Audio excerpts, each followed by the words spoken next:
ডক্টরদের ব্যবহার খারাপ আর পুলিশের ব্যবহার খারাপ, এই দুই প্রফেশনের লোকেরই ব্যবহার ঠিক না। তার একটা বড় কারণ কি জানেন? রাতের ঘুমটা এদের ঠিকভাবে হয় না এবং সারাদিন প্রেশার। আর সবচেয়ে বেশি প্রয়োজনীয় ফোন বোধহয় এই দুই প্রফেশনের লোক ব্যবহার করে। মানে ফোন আসতেই থাকে, একজন এইটা বলতেছে আরেকজন এইটা বলতেছে, অল টাইম প্রেশারের মধ্যে থাকে।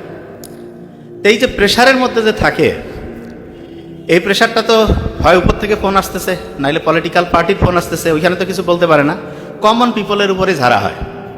তাই এটা আসলে একটা চক্রের মধ্যে পড়ে গেছে। ওয়েস্টার্ন কান্ট্রিতে কিন্তু পুলিশের হাতে এরকম এই যে লাঠি, তারপর হচ্ছে ডান্ডা, এগুলা নাই, জেন্টেলম্যান।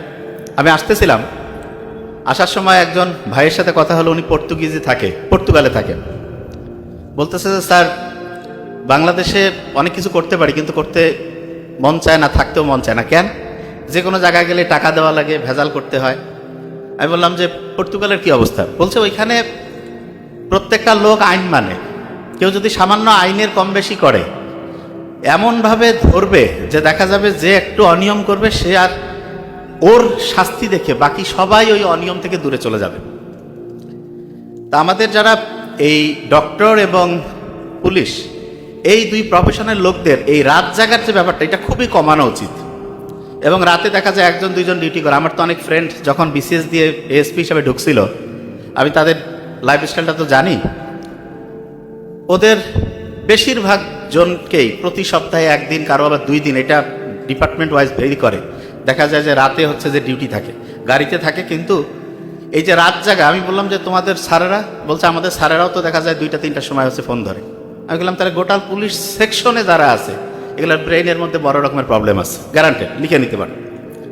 তার মানে এই সেক্টরটা ভালো করতে গেলে ঘুমাইতে ব্যবস্থা করতে হবে। এবং চোর ডাকাত গুন্ডা বদমাশ নিয়ে কাজ তো পুলিশের। এখন এনারা সারাদিন, এদের মধ্যে আবার ভাগ আছে, কেউ কেউ দেখা যাচ্ছে যে ট্রাফিক সিস্টেমে থাকে, কেউ কেউ প্রোটোকল অফিসারের মধ্যে থাকে। কষ্ট হয় আসলে চিন্তা করলে, অনেক ভালো কাজ করে, কিন্তু এনারা এনাদের প্রবলেমটা কোথাও ভালোভাবে উপস্থাপন করে না। এবং এনাদের উচিত ছিল যে এই প্রবলেমটা জাতির সামনে জানানো। কিন্তু এদের ব্যাপারটা এরকম, উপর থেকে প্রেশার আসবে, ম্যানেজ করো। এই ম্যানেজ করতে করতে লাস্টে নিজেই ম্যানেজ হয়ে গেছে। এটা সত্যি কথা বলছি আমি, কারণ আমি তো সমস্ত প্রোগ্রাম করি, আমি সব অফিসারদের সাথে যেহেতু থাকি, আর আমি সত্যিটা বলি, এই জন্য কোনো টেনশনের কারণ নাই। অন্যরা বলবেন, আমি বলবো। তা আমি চাই যে পুলিশ প্রশাসনের যারা আছে এদের যাতে ঘুমানোর একটা ব্যবস্থা করা যায়, এটা খুব ইম্পর্টেন্ট, 1 নম্বর। আর ডক্টরদেরটা তো এটা নিয়ে আমি বলছি, আমাদের এখানে যেহেতু ডক্টর আপাতত ওইরকম বলার দরকার নেই, বারবারই বলছি যে ডক্টরদেরও রাতে ঘুমানোর একটা ভালো ব্যবস্থা করতে হবে।